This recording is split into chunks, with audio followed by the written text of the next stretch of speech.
broadcasting so all my fans can come watch me play video games.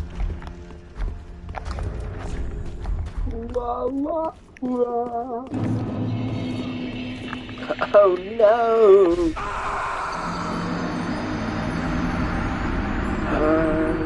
Candy. Boopity boop boop. Yo, Alondor, what's up, my nigga?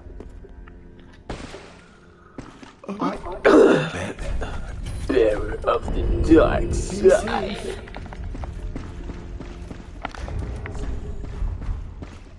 Be safe, our Lord.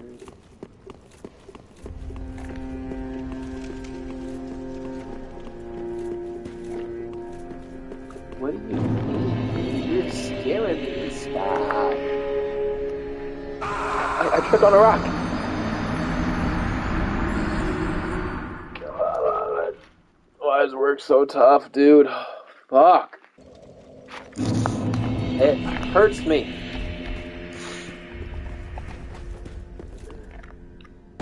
Wait, what am I doing? I have to...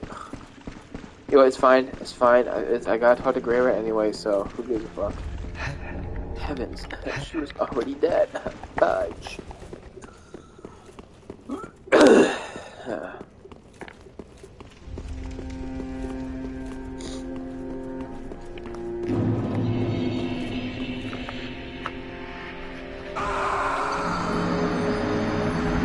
Yo, what up, pussy boy?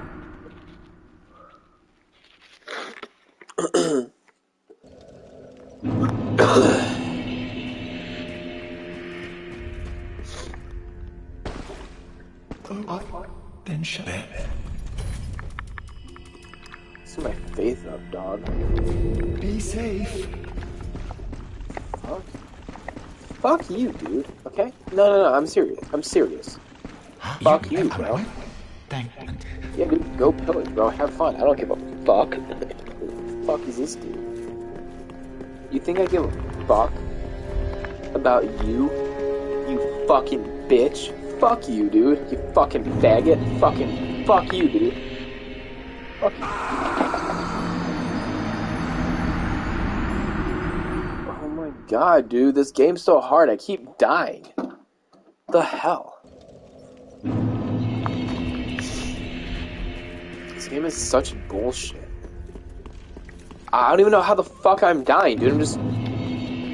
Like, watch. Like, dude, what the fuck? This is so dumb.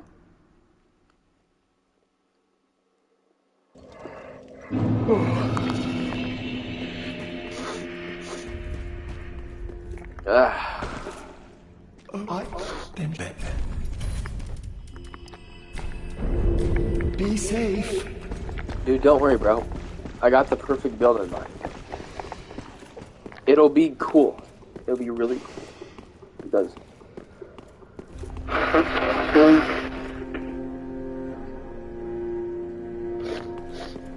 Because I'm really cool, okay? And all my ideas are amazing.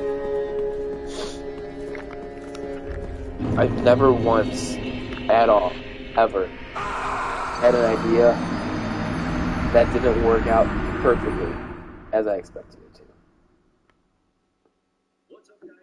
It's Modern hijacking of intellectual properties by people who hate themselves. So let's talk about the new series Velma and how it, along with others like it, prove that it doesn't care about these properties, but uses them to push messages onto the viewer, and why they ultimately do in the end hate and see you as beneath them. In case you've been avoiding it or have a life, Velma recently released on HBO Max. It's a show about the Scooby-Doo gang in their high school years before they become Mystery Incorporated. It's also one of the most dead and lazy reimaginings I've seen in years. I mean, it's the epitome of a tagline being remade for a modern audience as you can get. Well, why do people hate it so much? Well, it all kind of It sucks. one person, that being Mindy Kaling. She's the executive producer of Velma and also voices the character as well. Mindy is also also notorious herself for asserting herself in almost every project that she works on. And when she's not on screen, most of the projects that she does, she ends up modeling the main character after herself, which almost the same character archetype in pretty much every show that she does. That being a South Asian woman lead character who is self-loathing, vengeful, and usually has a morality complex. Velma is very much in line with all of this. I mean, Velma isn't even brown originally. But here, Mindy Kaling decided yet again that the only way she can write a character is for the character to look and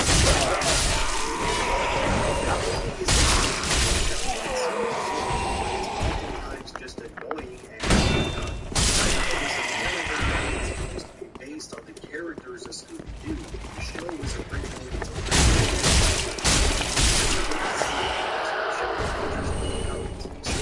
way to salvage the average writing is to do what every modern Hollywood producer does.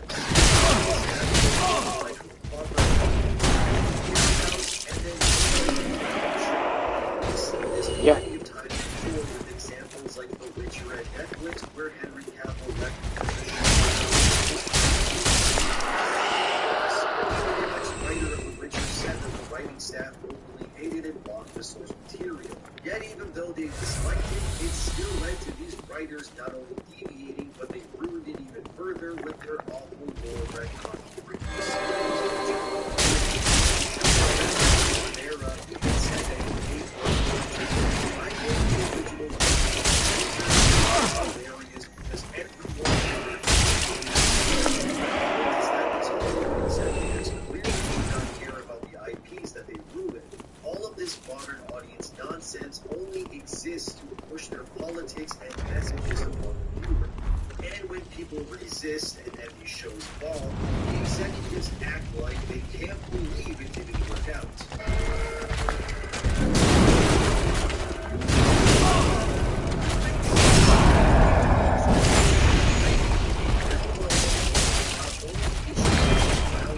But she's also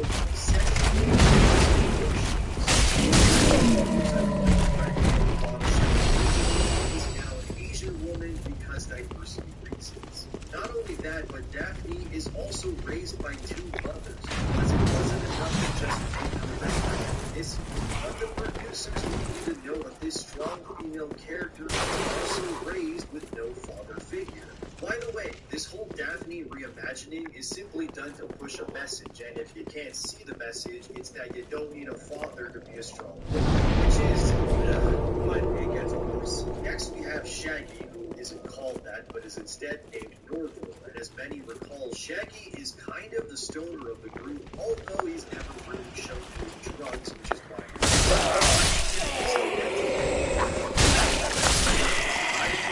he's just really dumb. That's one joke.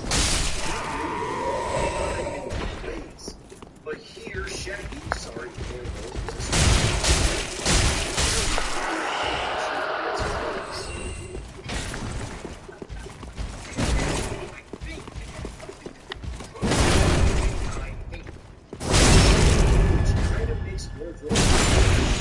and shows that he's just a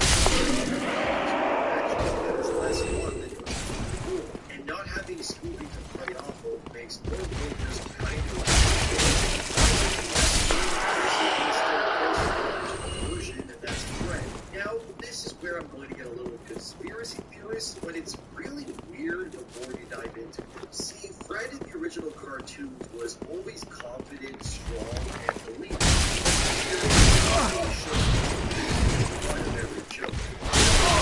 Constantly Fred saying that his downstairs is small.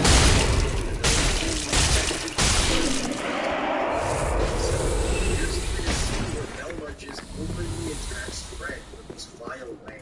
Here, watch, and remember that this is what they consider comedy these days.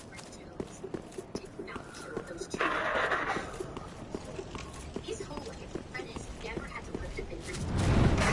And so Amber, his body hasn't felt the need to fully restrain.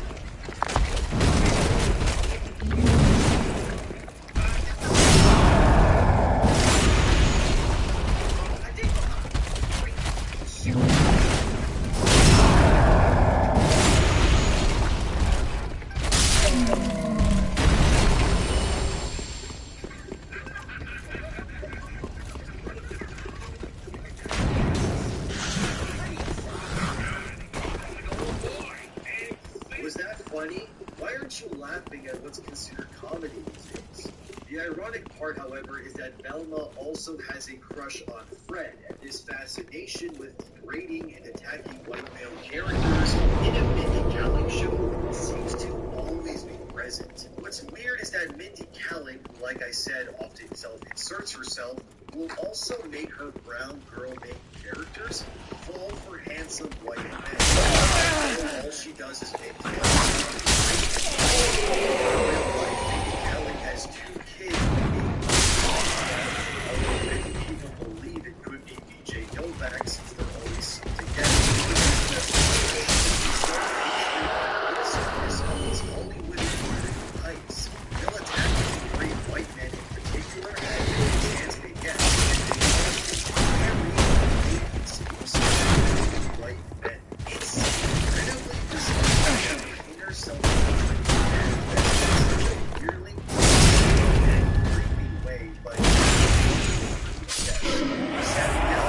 shows like Velma wouldn't have nearly the level of attention on them if it was its own series that had no ties to any other franchise. It's bizarre how Velma is written to think she's super clever, and the show's attempts at comedy are kind of like what an alien thinks humans would find funny. You know what 420 is, right?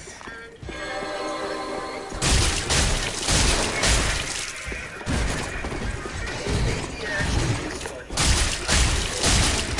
The annoying part is that we're currently in a world of non-equal adaptations of beloved franchises. Seem to look at the direction without seeing something or imagining something once beloved.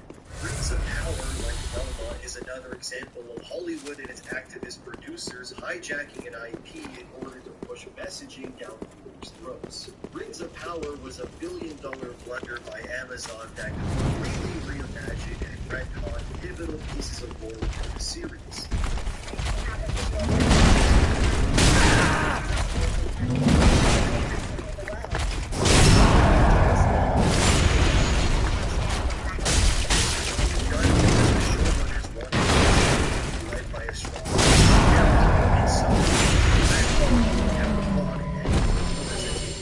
During Rings of Power's time period. But none of this matters to the producers because they will move heaven and earth in order to ensure they have a definitive role, even if it makes absolutely no sense for once. On the other hand, we have a faithful adaptation in the form of House of the Dragon, which I recently watched and found it immensely enjoyable, which surprised even me. Dragon, unlike Rings of Velma, actually cares about the source material. While it too, of course, will change things, it never once talks down to the viewer, unlike every other show. And the respectfulness of the books not only made House of the Dragon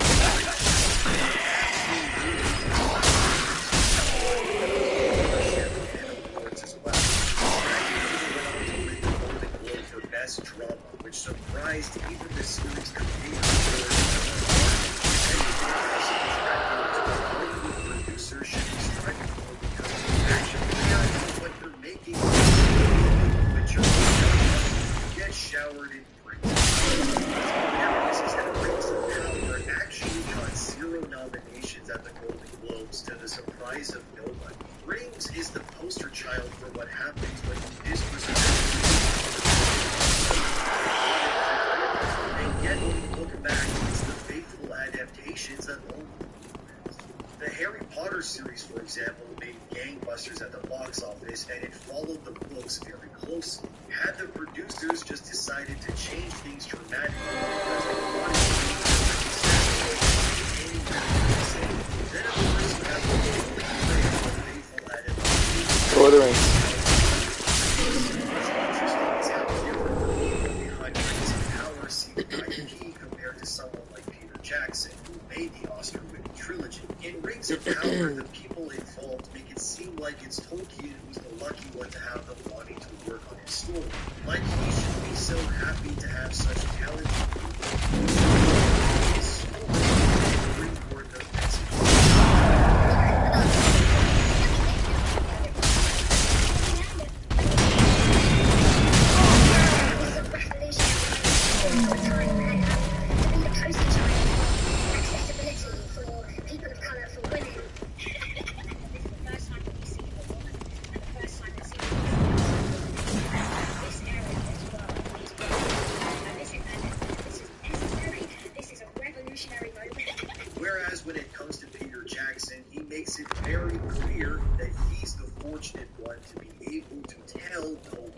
of some kind of mechanism in the system that would make sure they were controlled to Toyman. Well, we didn't want to put any of our own, simply in terms of the thematic material, we didn't want to put any of our own baggage. I mean, we had no interest in putting our messages into this movie, but we should offer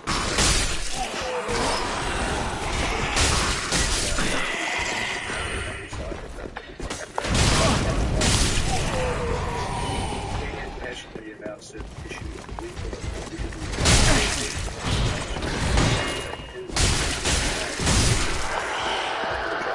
all of this just means that the creators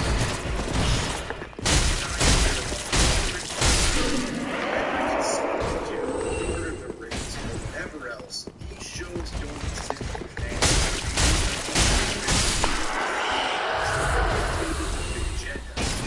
Velma is not Scooby-Doo. I mean, Scooby-Doo isn't even in it. It's just a typical woke propaganda show wearing the skin suit of Scooby-Doo in order to Trojan horse itself into the brains of viewers. Velma takes place in high school, yet the series goes out of its way to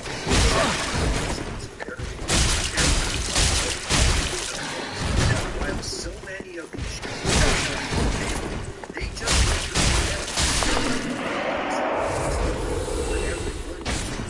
three more appear in their place. This bastardization of beloved stories we all love is never going to end until people just stop watching it. And unfortunately, Velma apparently had the biggest debut for an animated series on HBO Max, likely because people wanted to see things like this exist.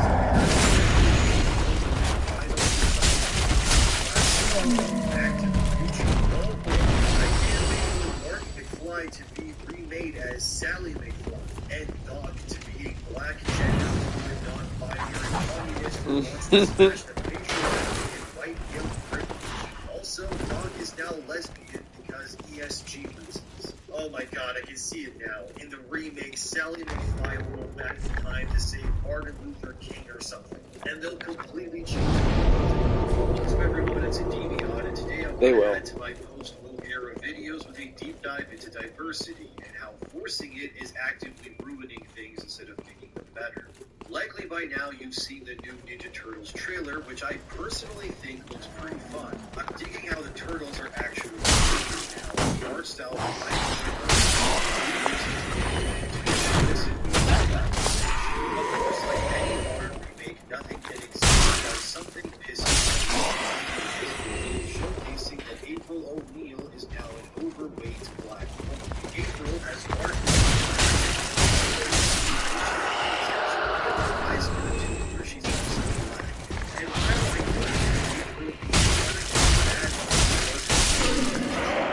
standard as investing the billions of modern entertainment. And I'm going to say a lot of things here. Why this mentality of thinking is more harmful than helpful. While April being black is one thing, it is exhaustingly on brand that she's also unfit as well. It's not to say that heavier people shouldn't be represented in media, but I think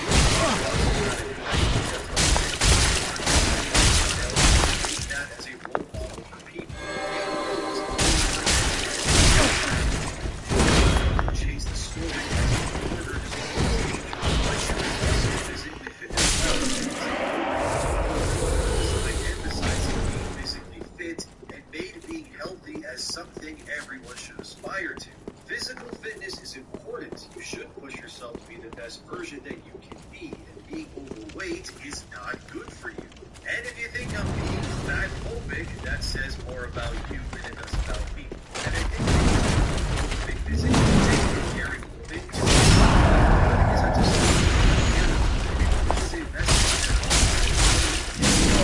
but you should be habits instead of making excuses for laziness and complacency.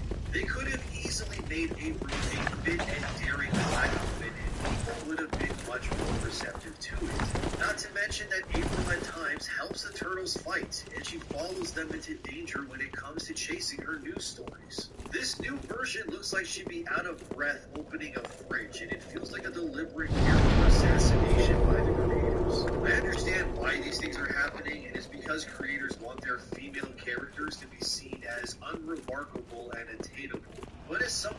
works out a lot. I think normalizing and worshipping the concept of weight is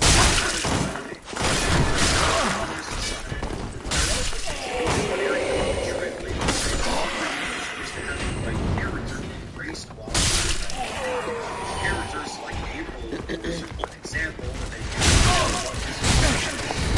change. Really good to me an example of this is the movie Snake Eyes. By making him Asian, point of Snake Eyes as a character. By making him a stereotype that only Asian people should be able to do martial arts in films. Not realizing that Snake Eyes was never even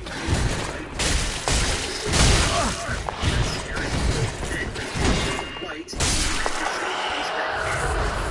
martial arts and the entire trope that only Asian people knew how to fight. But the modern creators of that movie only saw the skin and ethnicity and saw it as problematic. And unsurprisingly, Snake Eyes bombed because it wasn't true. And now the organization even spicier than the I don't think characters look like you. When I was a kid, my dad worked at the Toronto airport, and he would oftentimes come home every Friday with a box full of comic books that the local shops had in excess. This is actually how I was exposed to superheroes and nerd culture as a kid. I was really close to characters like Spider-Man and Batman. And while I loved looking over pictures, one that was Spawn. Yeah, I know. Spawn.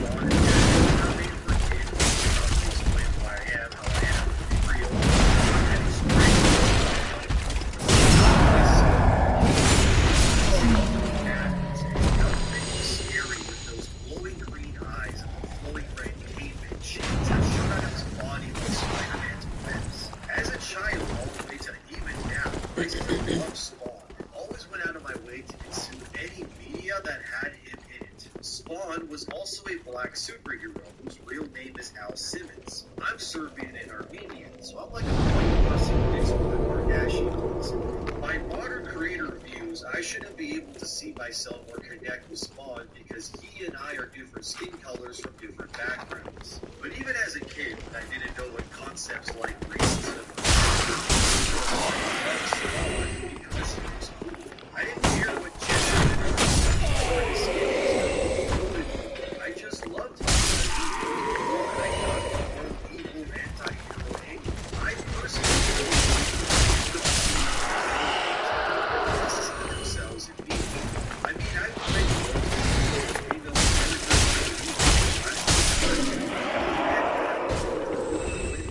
I'm a man, I can still identify with them despite what's between your legs. I also dig characters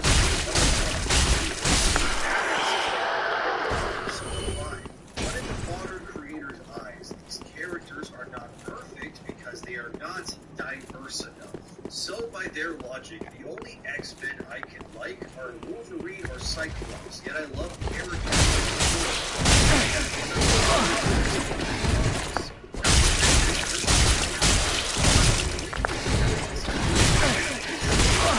that would come in handy, especially since changes every 5 freaking minutes.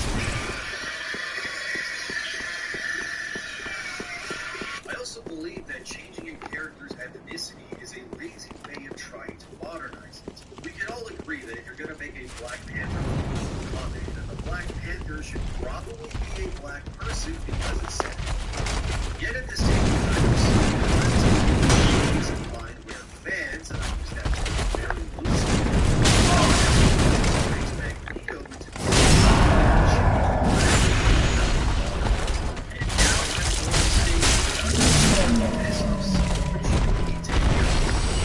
what makes Magneto a black man? It is a racist change that ruins the character. I said what I said, and now if you'll understand. Magneto's backstory is heavily tied to the real-world events of World War II and the inhumane treatment of various groups. From roughly 6 million Jewish people, 600,000 Serbians, 3 million Polish people, and 500,000 Romani people as well. My grandfather's entire family was pretty much wiped out completely by the Nazis during this time. He watched as his family was torn away from him and subjected to the and during all of this, my grandfather was his ability to build things in languages and translate them. Because of this, my grandfather survived and was able to meet his wife and have my grandfather would take his own life after living with the trauma of that war. I'm telling you this real my family as well as myself because it's important. And characters like Magneto personify my grandfather went through during one of the bloodiest eras in human history. Magneto, like my grandfather, was just a small boy who saw his family killed for simply not being born with others deemed the right way. For having to Magneto's entire family shaped by how that they see as once humanity ostracizing and different humanity as a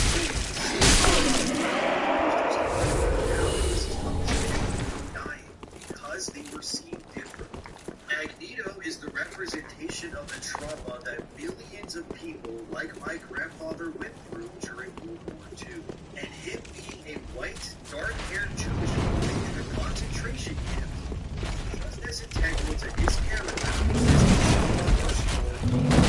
is to theirs. All the justice is more valid than another's in today's world. And if characters like Black Panther are allowed to stay black and integral, then so should Magneto's origins be rightfully respected as well. And the reason why I'm spending so long when it comes to my rant on Magneto is that this racial swapping of characters oftentimes forgets that people of all ethnicities, to say that every main character must be black or a trans person now is equally as tone deaf as even thinking about making someone like Magneto into anything but a white Jewish man. Everyone deserves representation, yes, but I firmly believe choosing already established characters as brilliant, better ideas of why so many of them is also where characters inherit the mantle of other characters that a good example of this is Captain America. Steve Rogers nowadays in the MCU, Sam Wilson is Captain America, which you can see as a character, but I personally don't. And it's not that Captain America should be white. Sam was name and identity is the Falcon. My way of saying this is valuing Captain America as an idea over that of the Falcon, and that this overshadows classic black superhero. Sam is no longer called Falcon. His identity has been integrated to fit the mold of another character, and even though a new character takes Falcon's place, the point still stands that Sam is America in order to be considered. But that's not how these studios establish tried and true concepts that they can use to push their politics. It's why The Witcher as a TV show hasn't worked.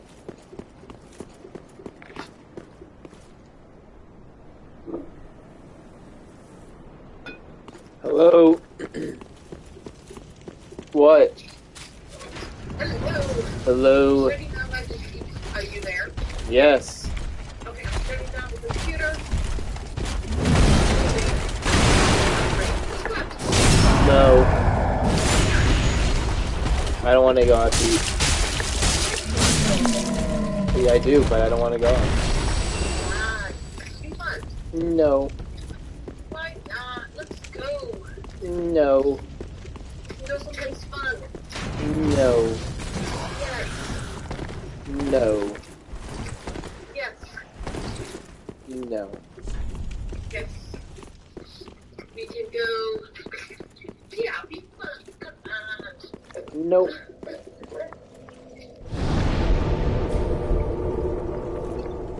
Man, oh man. When do you work tomorrow? 7 to 3. What? 7 to 3. You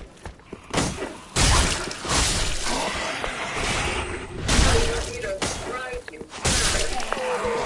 I would definitely like a ride.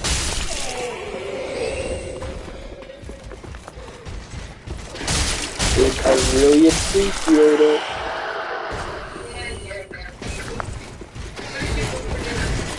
I bought Chipotle. Yeah, well, what? I like Chipotle, it's good.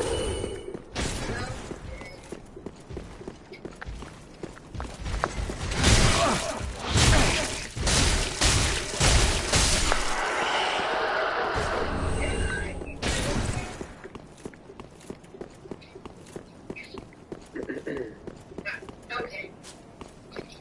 So, what time do you work Sunday? I don't work Sunday. You don't work Sunday. That's right. You work I'm going to see the movie with Dad, and then aren't we having like that game night on Sunday? See, I didn't forget. Yay. Okay, that all sounds good. We'll do all that cool stuff. Alright. I'm packing up. I'm going. I'll see ya. Bye.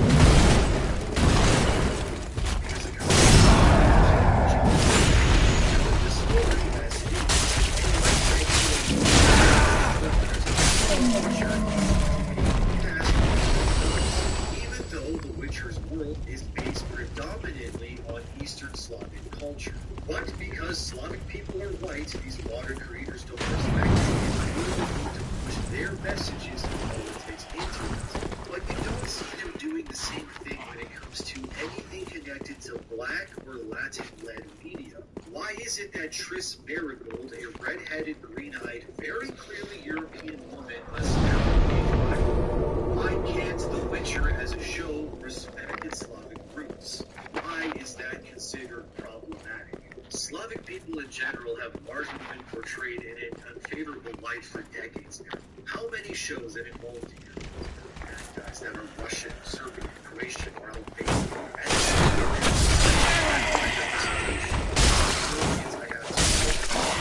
Bad guys in Uncharted 2, which are Serbians.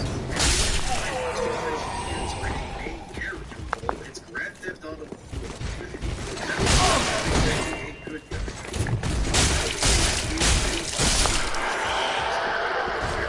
On modern creators the surface level that must be fixed. Russians and Irish people are both white skinned, but their history and culture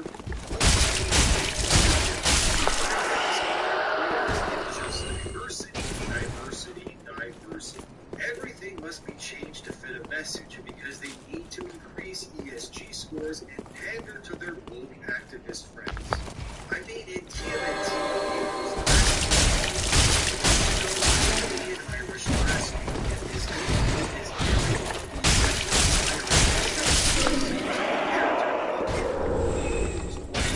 Irish last name, and then you made her black. That's like making T'Challa King of Wakanda a white guy from New Jersey. Honestly, what this creator should do is make new characters. Have April or Velma be who they always were. But it doesn't mean you can't add to the mythos with new characters. But that would require actual creativity and do so.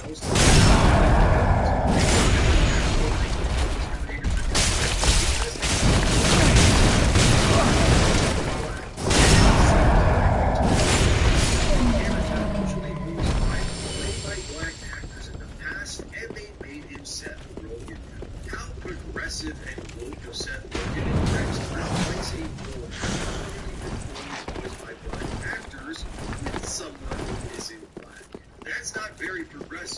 guest representation or paying black actors only begins and ends when the character's skin is black. You've probably also seen the pictures that show how bizarrely replaces red-haired characters with black ones. And once or twice may be a coincidence, but when it's this frequent, it's being done deliberately. So are white people red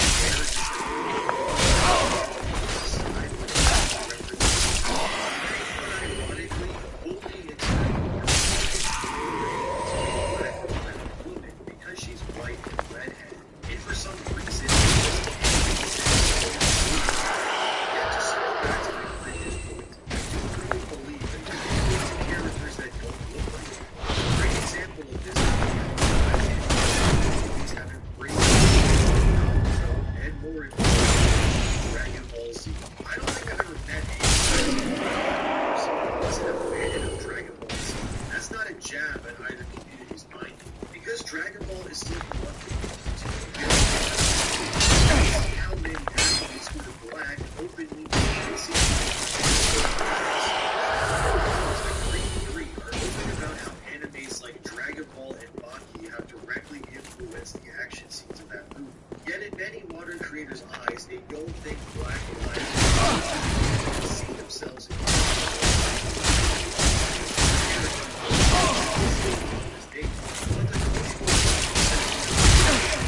many people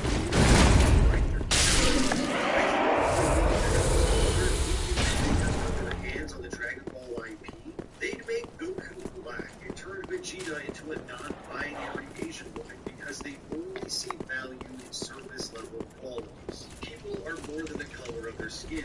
We are all allowed to see ourselves in negative things, even if they don't look like us. I love characters like Violet from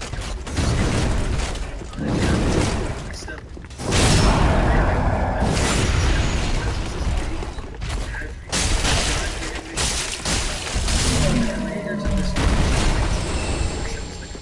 Where Netflix's Witcher are low-key racist because they only see skin color.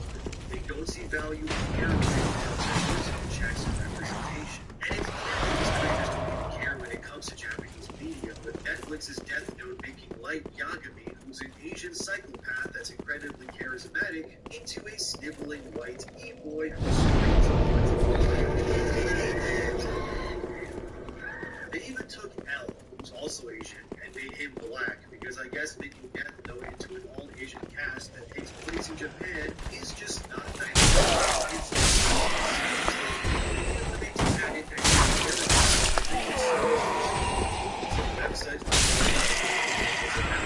While also removing Finn from posters or minimizing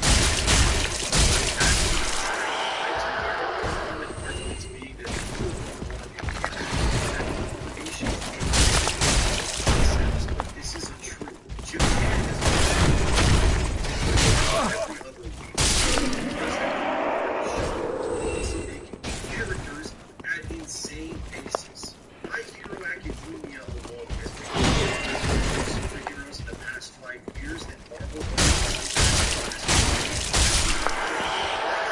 Japan has their legacy media like Dragon Ball. They actually add new characters without ruining the old ones. And yet when Western creators like a Marvel try, they come up with god-awful designs like Safe Space and Scopy. Just listen to their creators. Screen time is a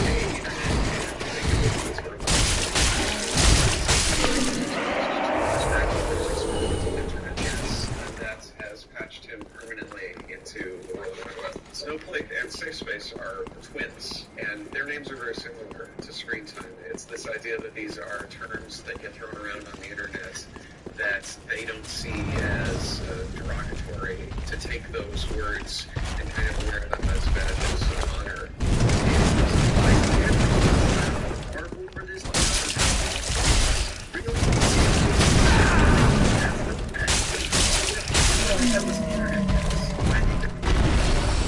Diversity in media is not a lack of characters, but a lack of real, honest creativity from the people in charge of the projects. It's much easier to buy the rights to an established franchise with a built-in fan base than to create a new concept from scratch. I mean, Velma was originally its own unique property. Why snooping through license like a skate suit to fit their show. That's how it My point is that forced diversity feels extremely dishonest and is alarmingly racist when looked at from a critical point of view. What these creators are saying by race-swapping characters is that they only see legitimacy. It's just easier to take something people and change it for easy media coverage. It's also why this project Thank you.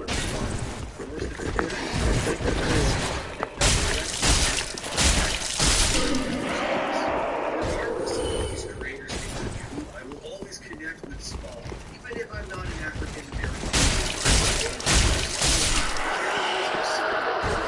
Even non-human characters like Beerus, even though I'm not Linnea. It's not important if the character looks like you, but only if what you're seeing has more depth beyond the color of their skin or what's between their legs. It's causing companies to lose billions. Entire medium has become far less exciting because of it. Black characters can and should exist, but they should not come at the expense and erasure of white characters or anyone else for that matter. Falcon should be Falcon, because that's his own original identity. He doesn't need the shield to legitimize himself as a character. It doesn't need to be black in order to be seen as his mother and Small needs to be a white guy because he's his ethnicity or gender. The race or gender is what you've been conditioned to see when it comes to what makes a character worth investing into. And if you see a white character and think they'd be better simply if their skin was different, then you are perpetuating a harmful practice that will never move the entertainment forward. We are all born by color of our skin. And that, my friends, is why woke forced diversity doesn't work and never will.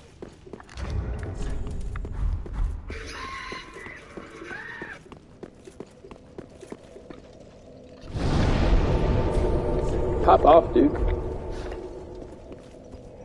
Like, Petrified to these billion-dollar companies?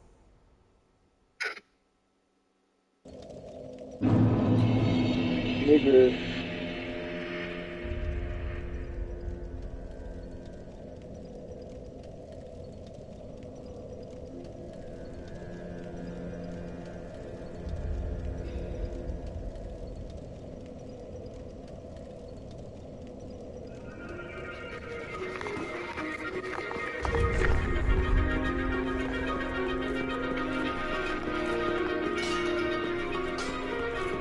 Just like that.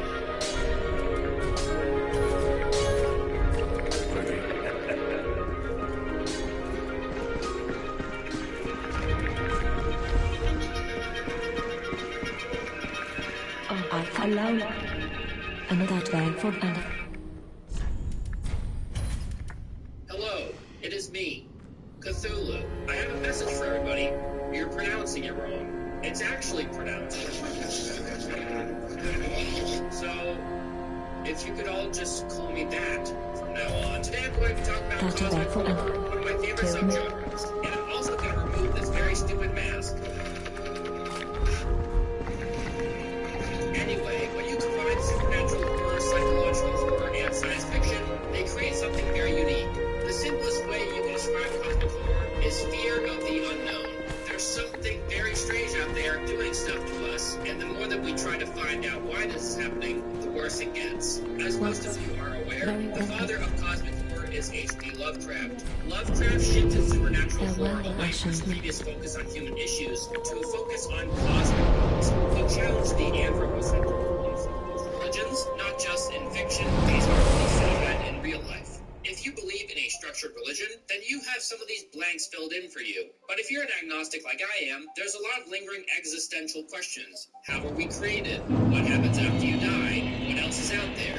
People are adventurous by nature. We want to find the next big thing. What else is out there that we aren't aware of yet? Lovecraft warns us that we don't want to know, and that it's a blessing to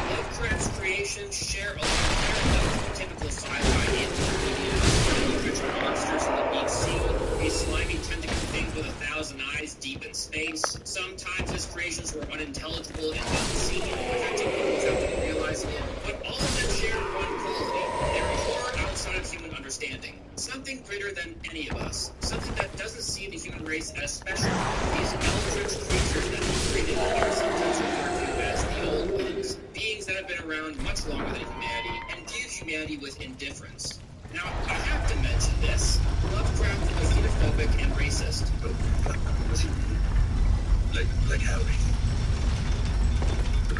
I've read a lot of his work. You can definitely find a bigoted undertone to some of his stories. Lovecraft might have written about these fish people, these people that have undergone transformation over time. And that might have been a reflection on a certain type of people in real life, but nowadays, they're just fish people. His work has very little to do with race. While he did have reprehensible qualities, it's very rare that you'll come across that.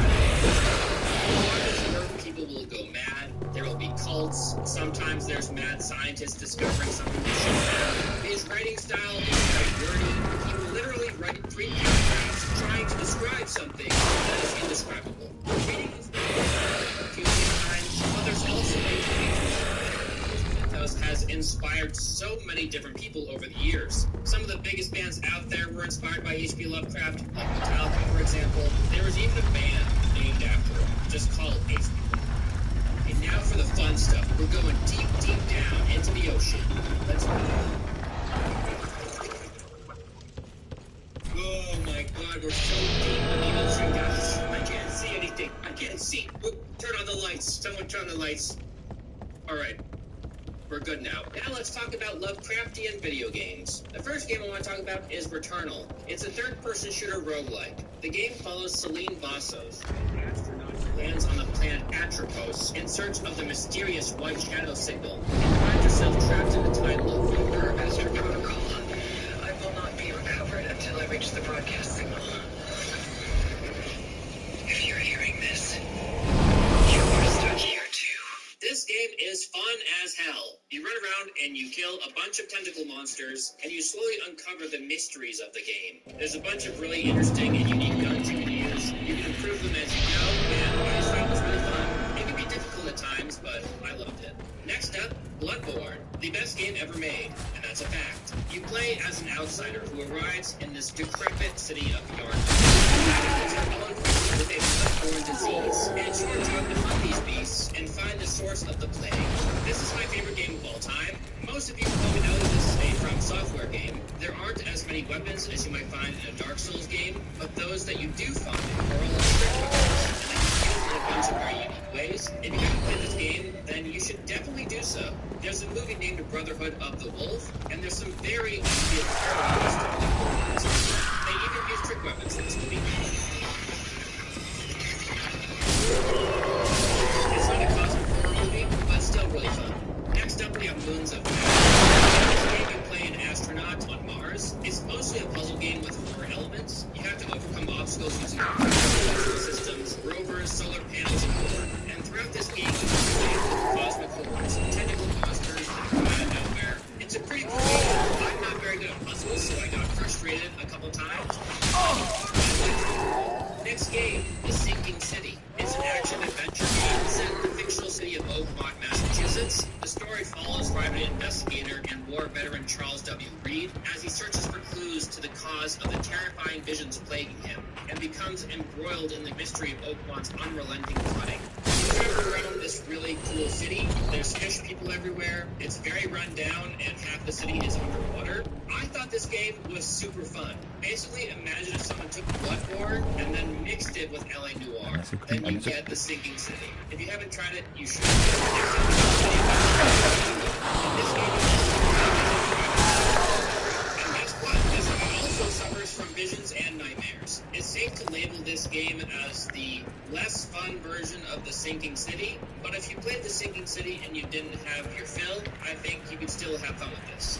Next up, we have Dead Space, and Dead Space 2, and Dead Space 3. 3 is not as good as the first two. It's set in the 26th century. Humanity has been able to colonize other planets, and as they harvest resources, they eventually come across something that they shouldn't have. You fight off mutated undead horrors in a claustrophobic spaceship. There's a cult religion with a bunch of fanatical followers. Dead Space 1 and 2 are extremely fun. They're some of the best horror games ever made. They are less Lovecraftian than a lot of the other things that I mentioned in this video, but they definitely share a lot of similarities, and this video just wouldn't feel the same without including that. I Definitely think you should play that. Next up, we have Amnesia: The Dark Descent, one of the first games to blow up on YouTube because people just love to watch other people scream in horror at these games. Oh man. It's a survival horror adventure game. You play as a guy named Daniel. Daniel finds a note he wrote to himself, which informs him that he has deliberately erased his own memory and is being hunted by a shadow, an unearthly presence that manifests itself through fleshy, acidic growths spreading throughout the castle. So Daniel has to descend into the inner sanctum and find and kill its Baron. Through the castle, Daniel gradually learns about its mysteries and about his own past. Next up, we have Amnesia: Rebirth. You still control something. The Dark Descent. Tasha's fear builds up gradually. The darker it is, the more fear that she experiences, causing her to hallucinate and hear whispers in her head. In this game, you wander through desert caves and ancient tombs in order to find the whereabouts of your companions. Tassi learns that the facility was built by an alien race that traverse worlds and spend their lives by torturing humans on a mass scale. I think these games are both very fun. They can get kind of frustrating at times, but overall, I love the atmosphere, and I think they're worth your time. Next up, we have This is a psychological horror action-adventure video game. You battle cosmic evil across space and time. It's kind of similar to Resident Evil. You'll use to mind-warping spells. It takes place over 4 principal locations, which the game switches back and forth between. This game is amazing. I don't want to spoil it for you, but it's insanely creepy, and I think you should definitely check it out. Next up, we have Canarium. This is a Lovecraftian horror adventure video game. It's inspired by Lovecraft's novella At the Mountains of Madness. The player controls Frank Gilman, one of the 4 scientists of the Antarctic expedition. At the beginning of the game, Gilman wakes up alone. Hello? Anybody here? He discovers that the research base is abandoned. No trace of the other scientists. Environments and solving puzzles. One must uncover what happened to the others. This game has an incredible soundtrack. It sets an ominous mood of dread throughout the entire playthrough. It's not an incredible game, but it's still pretty fun. Definitely worth playing if you're a huge fan of Lovecraft. Next, we have The Shore. The Shore is a game that tells the story of Andrew, a fisherman in search of his daughter on a mysterious island, overrun with nightmarish Lovecraftian entities. The game starts out as a walking sim, where you search for clues and items to unlock areas to progress the story. Later in the game, it turns into a survival horror with combat and chase sequences. This game has great atmosphere, but the puzzles and combat leave a lot to be desired. The next game I want to talk about is Darkwood. It's a top-down survival horror game. It takes place in an isolated forest somewhere in Poland, where your character has been trapped. The game doesn't hold your hand at all, and the line of sight of your character increases the tension by a ton.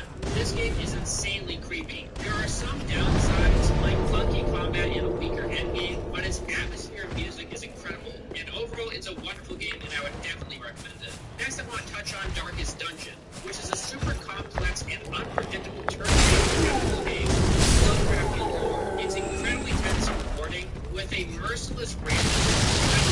Love this game as much as you'll hate it. The next game I want to talk about is Call of the Sea, which is a beautiful and vibrant first-person puzzle game with a lot of similarities.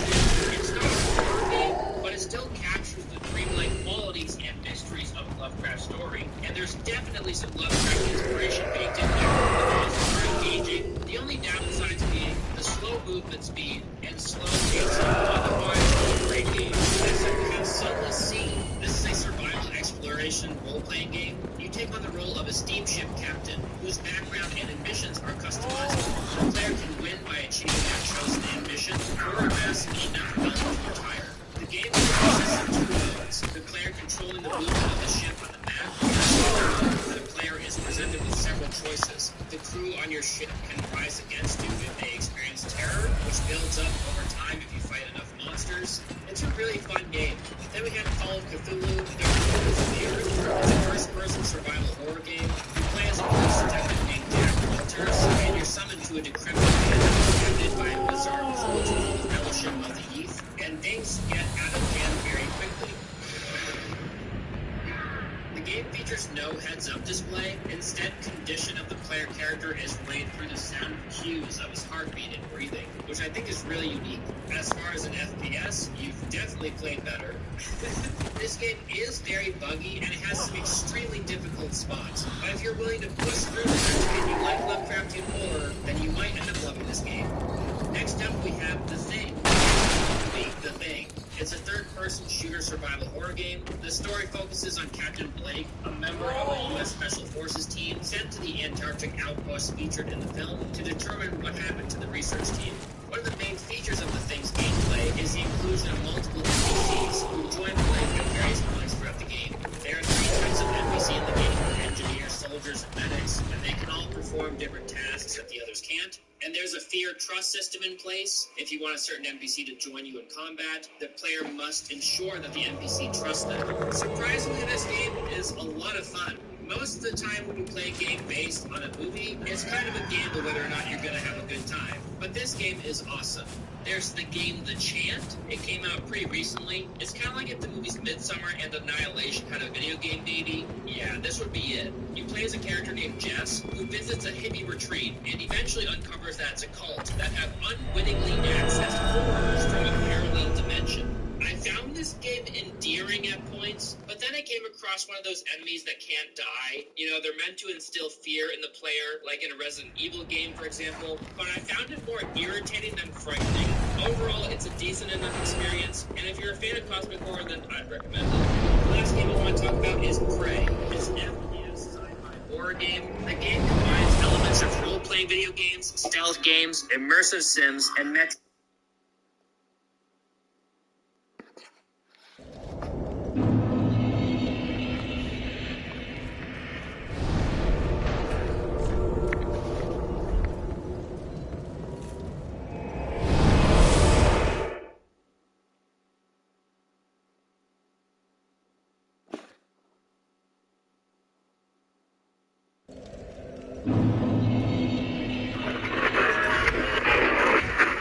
I love horror. I love stuff that is scary, creepy, gross, shocking, or bizarre. Basically, I watched a Rob Zombie movie when I was 13, and that's why I'm like this now. But with as many horror movies as I've watched over the years, a lot, very few of them have been able to just lodge themselves into my brain and just live there. When Tarman tears some dude's shit open, I pop off because I love Tarman, and Return of the Living Dead fucking owns. But it can hardly be said that I'll spend the next few days of my life thinking about how deeply affected by a horror film I was. Like the movie itself was cursed and I wasn't supposed to watch it. Some are better at this, for sure, but I think video games are more uniquely equipped to leave you with a lasting impression, thanks to the potential for a heightened sense of immersion. Wait, please, I promise this video is about Bloodborne. I'm not talking about what people usually mean when they describe something as immersive. Like when a game goes so far in on emulating the real world that you can source a fucking in-game rock to a real-life rock, or programming the horse's fucking horse balls to shrink in the cold, or having to wait in real fucking time for the fucking travel agency to open. God! I think that games with a lot of creative heft being put behind the realism of their world are valuable and have their place, but to me, in an artistic sense, it's so much more impressive when you feel like you're sinking deep into a world that doesn't work like ours. That world's reality is governed by its own distinct laws, and it has its own unique vibe. When a game is really, truly immersive, for me, it's like I'm breathing the air of that world, and it's a different kind of air. You can smell it through the screen. But what if that place you were being taken to was horrible? Like, the most horrible place you could even imagine. And it shook you to your core. Like a nightmare you can't wake up from. Enter Bloodborne. I make it no secret that it's my favorite video game of all time. I have it on my clothes, I have it on my streams, I own the card game, still haven't played it. Nobody ever wants to play the Bloodborne card game. And I keep my PS4 plugged in at all times because I know it won't be long before the cravings come back. Hell, I played it about 4 more times just to record footage for this. I've clicked on countless videos of other people discussing this game, and damn, people really like to talk about it at length.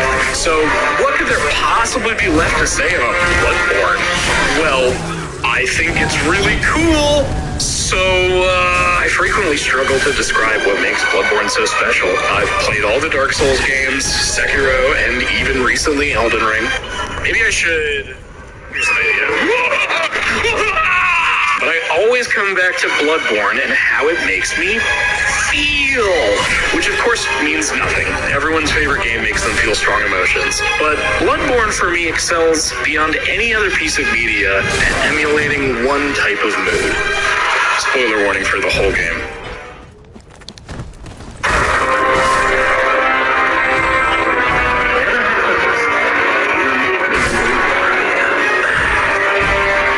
The city of Yharnam, ravaged by a plague born of ancient blood found in the catacombs below the city and distributed by its most powerful institution, the Healing Church. The people now cower in their homes while beasts who were once their neighbors roam the streets. The hunters who slay these beasts, inevitably giving into beasthood themselves, consumed by bloodlust.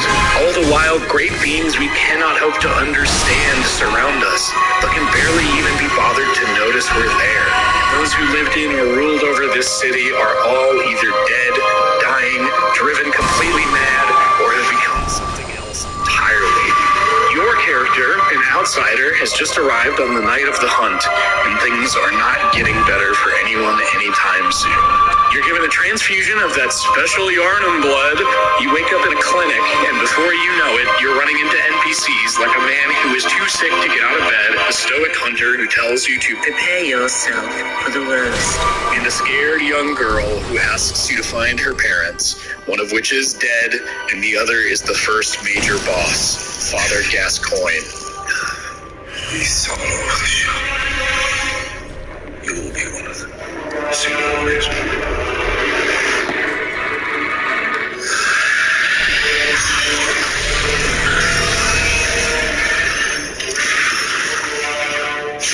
You can play his daughter's music box during the fight to remind him of his humanity for a split moment, but eventually, before the fight is over,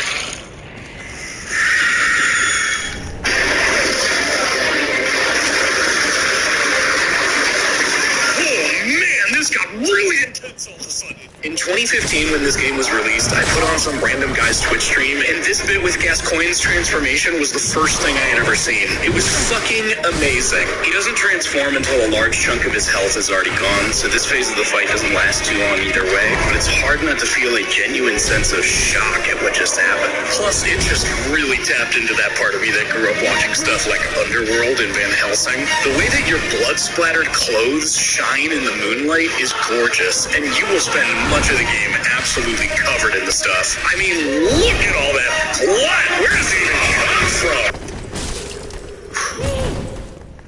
Okay. Deep breaths. Shortly after this fight, once you've entered the Cathedral Ward area of Yharnam, you will encounter the undisputed, universally agreed upon, best NPC in the whole game. Yharnam's done for Talia. But if you spot anyone with their wits about them, tell them about this here Erded Chapel. You'll be safe here. The incense ward of the beasts. I get the sense that they were deliberately made to be awkward and beast-like in appearance to arouse suspicion in players who are familiar with the generally untrustworthy nature of some NPCs in previous FromSoft titles. But they're genuinely just a kind person who wants to help, and I love that. The Chapel Dweller is one of the only characters in the game who feels like just a friend. If you take them up on their offer to provide shelter, the NPCs you can send here are the vile blood prostitute Ariana. Oh my, what a queer scent. Jesus Christ! Sister Adela, a prim and proper nun who believes that Yharnam will still be saved by the church, an old lady who doesn't trust outsiders and thinks that hunters are obligated to help them without any thanks, a man who is a dark beast in disguise and will slowly eat everyone in the chapel if you invite him, and this fucking guy. I hate this guy. He tells you complete lies whenever possible and goes to the opposite place you tell him about. And by the way, that means if you told him about the church and he goes to Yosefka's clinic instead, it turns out she was experimenting on people there, and he gets turned into a fucking alien. You stupid asshole! The old lady loses herself over the course of the night, starts to think you're her son, gives you a little taste from Grandma's stash, and eventually wanders out into the streets and gets herself killed. Ariana and Adela are both thankful to you for saving them, and they will each offer you vials of their blood. You've been using vials of blood as the main healing item the entire game thus far, but these special vials you get from NPCs will often come with extra bonuses like quicker stamina recovery. If you continuously take Ariana's blood, Adela will react maturely by actually murdering murdering Ariana and... Okay, I guess I shouldn't jump to conclusions. Maybe there was an accident. You know how it is with spaghetti. If you take Adela's blood instead, or just don't invite her to the chapel, Ariana will later become impregnated by a formless Great One, give birth in a sewer, and is so horrified by her child that it completely shatters her mind.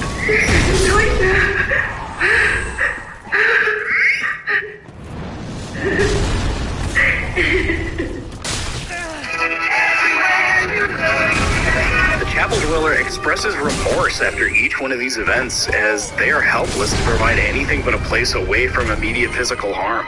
It isn't enough in a place like this. The night churns on, indifferent to their kindness. It's my fault.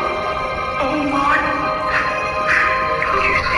I think that this style of romantic storytelling is so cool. Everyone who contributed to the development of this game did a phenomenal job, and I really feel that it expertly takes advantage of all aspects of the medium to deliver its mood and tone. But there are just a few more key examples I want to touch on here that I think go a long way in really driving home that distinct feeling of like, oh, fuck!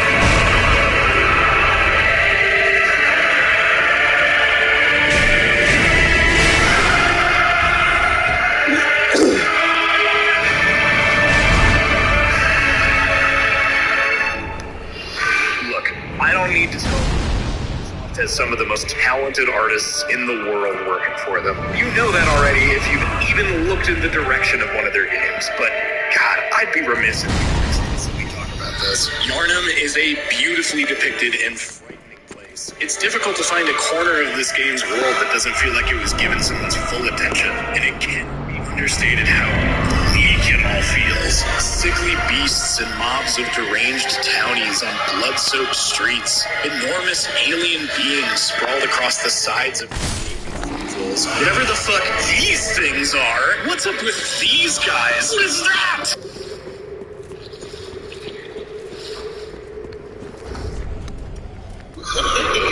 No. The multiple in-game mechanics that correspond to your character discovering things that were never meant to be seen by human eyes are also really cool and startlingly appropriate. Ignore that. The grotesqueness of what Yharnam has become is beautiful. I spend so much time thinking about the visuals of this game, even now with the very pleasant on the eyes graphical fidelity of Elden Ring, and trust me, I really dig the whole grand high fantasy look. I still feel like Bloodborne is the most visually inspired and consistently striking to me. I can't look away. I'm straight up transfixed, my dude.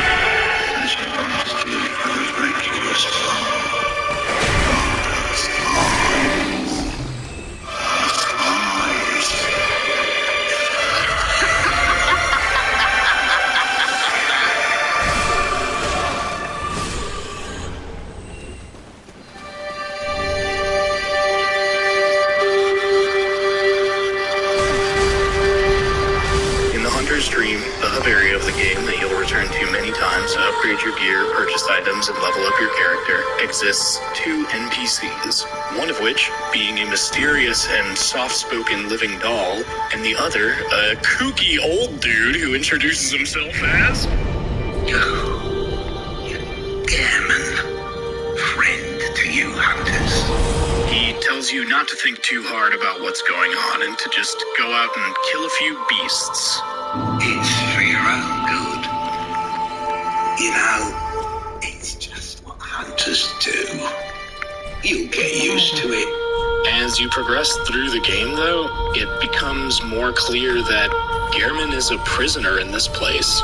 He's watched as an untold number of hunters just like you have passed through this stream, unable to leave it himself. Somebody.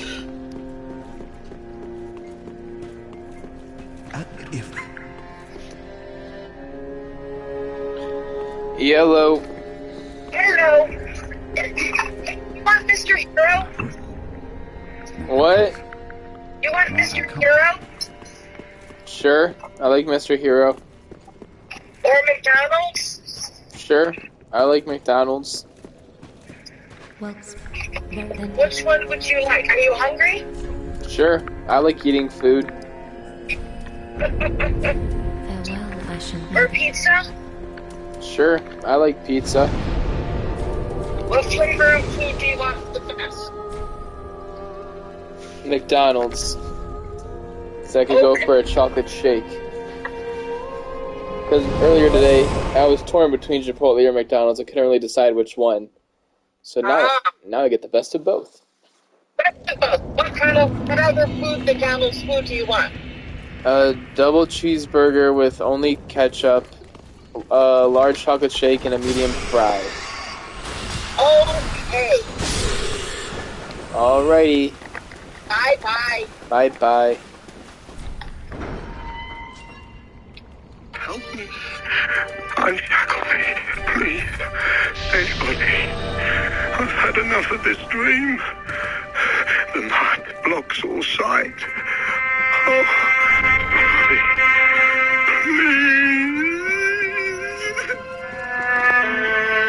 It's really upsetting. I feel terrible for this guy. One of the very last encounters of the game is with Gehrman. He tells you that the night is near its end and that he will now show you mercy. He would have you forget everything about this place and return to the waking world, no longer connected to the dream. It's implied that he is saving you from his own fate. If you accept, he pops your shit off and you wake up in the real world. But if you refuse him, he will be obligated to take your life by force. He finds your defiance almost funny. The struggle begins, and your opponent is a sad old man at the end of his rope, trapped within a nightmare. What would a boss fight like that sound like?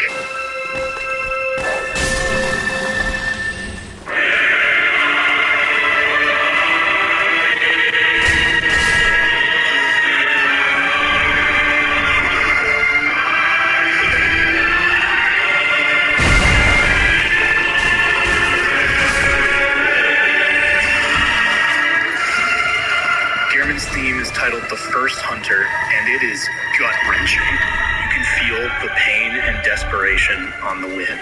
The moon glows bright, and Gehrman does everything in his power to stop you. It hurts, man. If you kill him, congratulations. You're the new Gehrman in town. And even if you access and beat the secret boss after him, the Moon Presence, your character's fate is that you entirely shed your humanity and become an infant Great One. The doll seemingly instinctively picks you up and recognizes you as her good hunter. I've heard people say they think this is the good ending. Are you off your fucking gourd? Fuck you! Bloodborne's soundtrack was created by a group of both Japanese and American composers who focused on key words and phrases that were established at the beginning of the game's development. One of them being mortal struggle. And wow, I think they really nailed that vibe. This game's music is oppressive in its atmosphere. If the accompanying track to a major boss in Dark Souls is a choir of warriors heralding your eventual victory through battle, Bloodborne's musical scoring is a sea of tortured souls wailing out to signal the coming of the end. The most fitting example being another one of my personal favorite moments from the old DLC.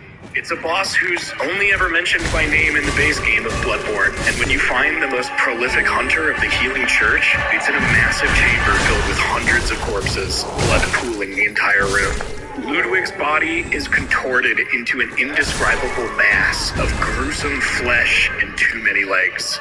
It's hideous. Laugh it up! The beast charges you, and you are fighting a screaming, frenzied animal. As the fight turns in your favor and its health bar reaches the halfway point, a cutscene interrupts. Ludwig's holy sword falls to the ground beside him. The glow of it draws his gaze. You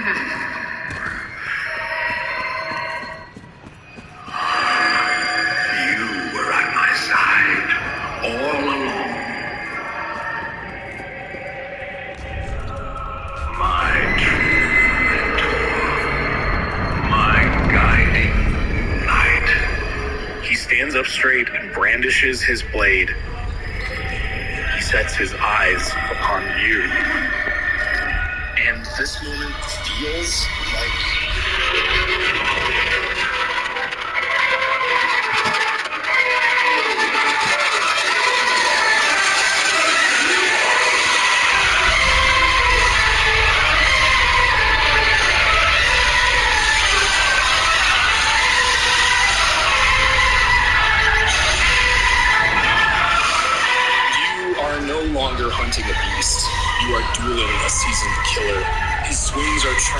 and focused. Even distorted as he is, Ludwig recalls his vows as a hunter of the church. To him, you are the beast here, and it's his sworn duty to cleanse you from the world. It's so fucking cool. Once the victor is decided, the severed head of this broken hero lies on the ground, still clinging to life. You can speak with him, but it's clear that he's beyond any help. If you're wearing church attire, he mistakes you for one of his own. You see the light among church hunters, the honorable Spartans. I hoped they would be. I feel terrible, and I always lie to him. I let him die with his honor intact every time. Good. That is a relief. To know I did not suffer such denigration for nothing. Thank you kindly. Now I may sleep in peace. Even in this darkest of nights, I see.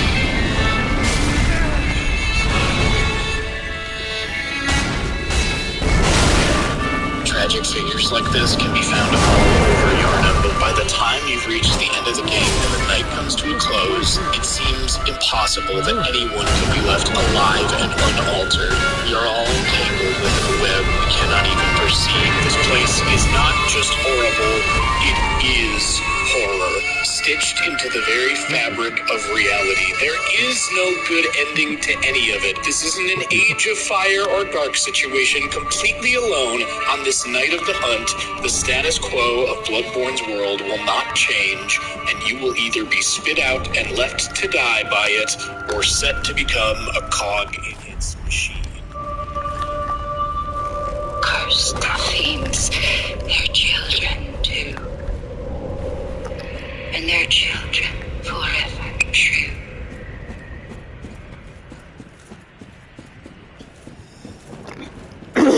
Well, dude, it's just a game, bro. Relax.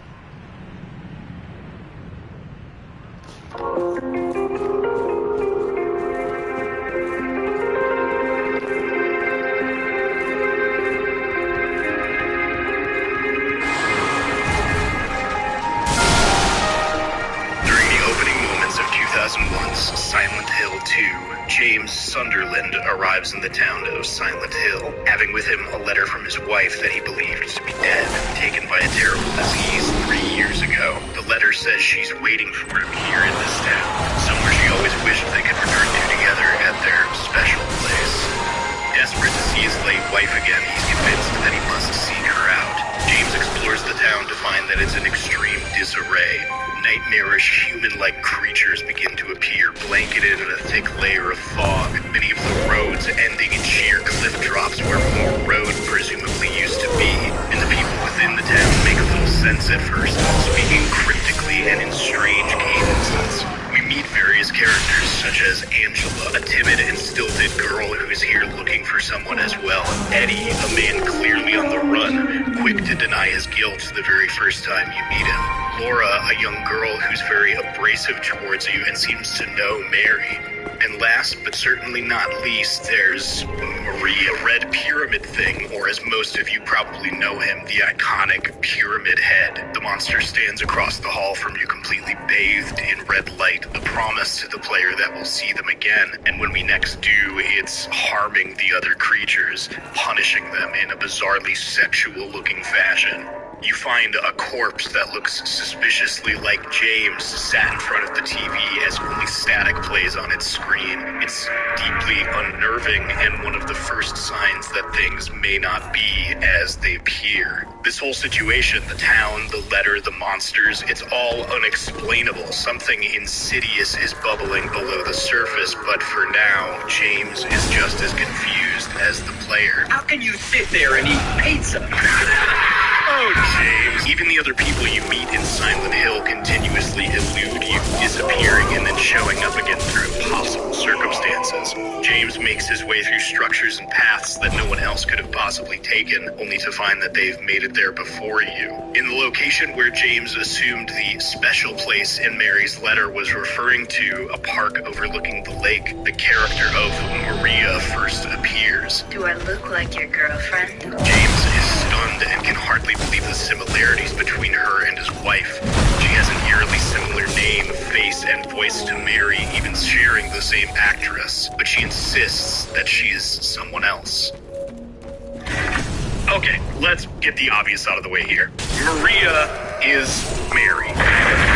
There are various points at which she'll be tasked with escorting Maria safely, requiring that you not allow her to be killed by the creatures of Silent Hill, or it will result in a game over. But Maria is also shown being killed multiple times throughout the story, usually by the pyramid thing, only to return to James again later. She's a fragment of Mary within James's mind that he can't bear to be without, something that would prevent him from ever having to truly let her go. As the sub-scenario in which you play as Maria is titled, she's born from a wish. So, you're Maria? I am. If you want me to be. Team Silent deliberately designed her appearance and body language to be Sexy. She makes strange advances towards James, and yet she's quick to act as an unbalancing and unnerving presence, sometimes lashing out at him out of nowhere. Anyway, I'm glad you're alive. Anyway? What do you mean, anyway? You don't sound very happy to see me. This delivery genuinely freaks me out every time I watch this scene. I feel like I'm being yelled at. Some seem to regard the vocal performances in this game as having few qualities other than corny or weird for weirdness' sake. I'm not lost. Lost? Maybe seen as just a product of the time in which they were recorded, and I wouldn't necessarily blame you for thinking that, considering video games in 2001 were... Even Konami thought that the 2012 HD collection needed an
has good one.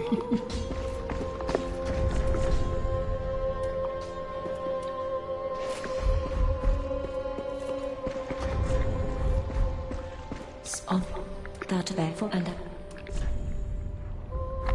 till me.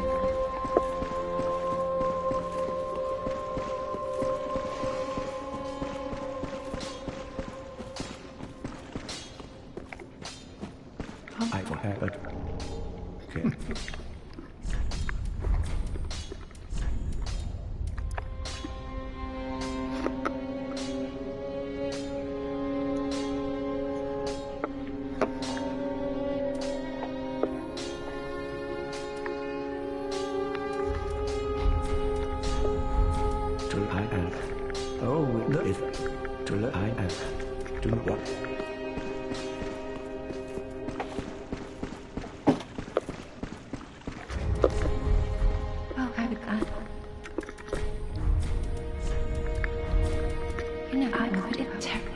Okay.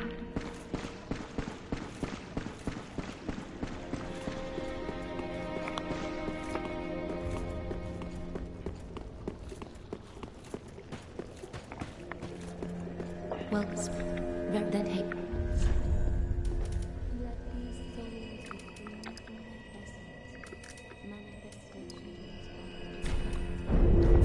Farewell, Ashen Lake.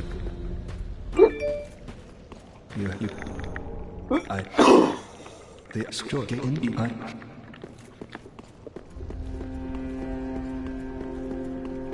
now come.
Alright, dude.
Go ahead at this point. We are beyond. We make the next make. Oh, he's got to quit. We are beyond. We make the next make. We are beyond. We make the next make. Okay, dude. Alright. We are beyond. We make the next make.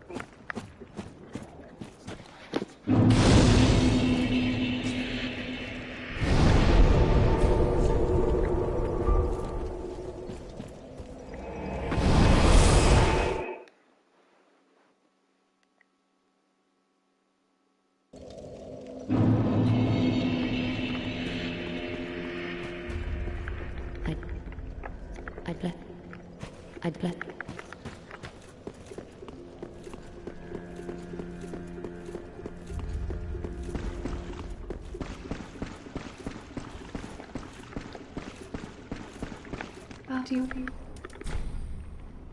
Do you take it?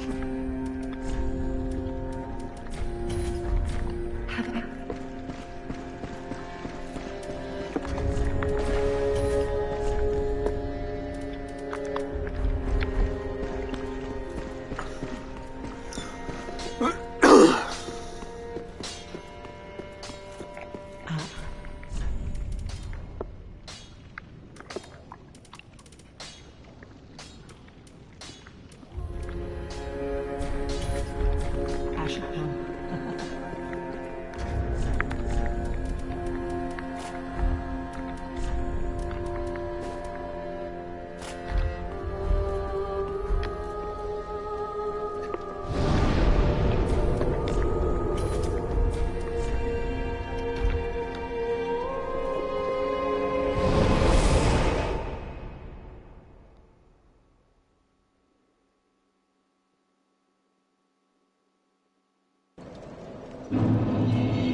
Dude's weird, bro.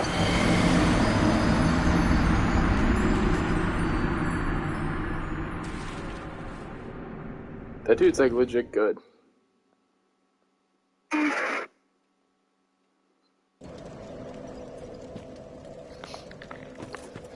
Holy fuck, what the hell was I fighting, dude? Dude's in like fucking, like, oh, Jesus. How do you even fight that?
Alright. I get it. She...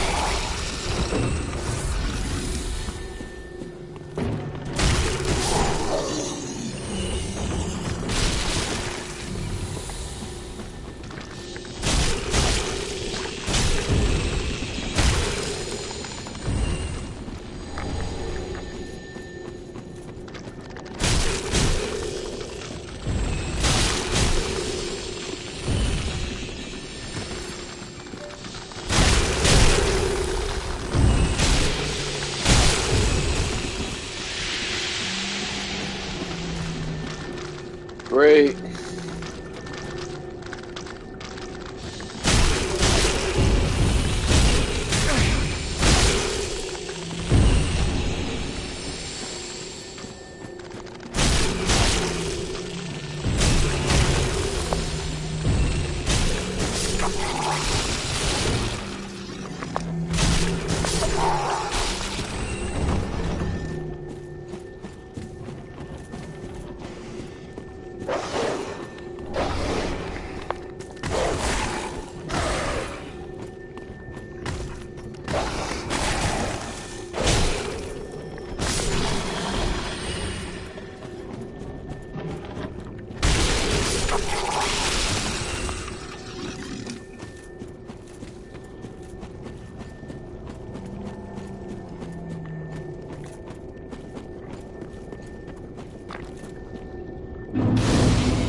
myself, don't I?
Fuck, dude, this is a goddamn marathon, bro.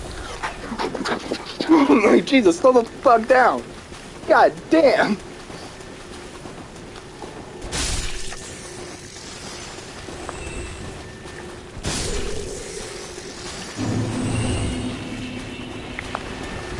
Like, holy fuck, dude. Like, these dudes are sweaty, bro.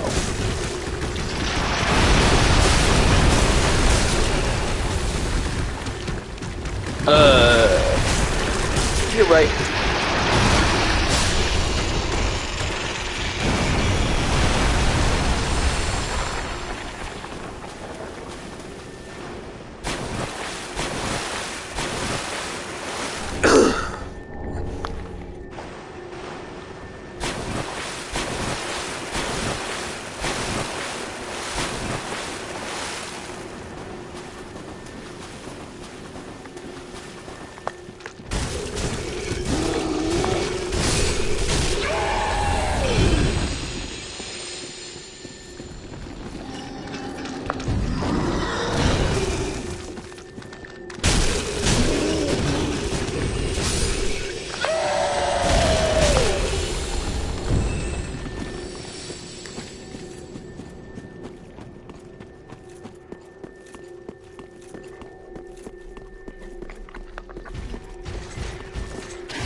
Damn.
No, so this loser again, bro. This is literally all he does. There's no way. I ain't dealing with that.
Hello.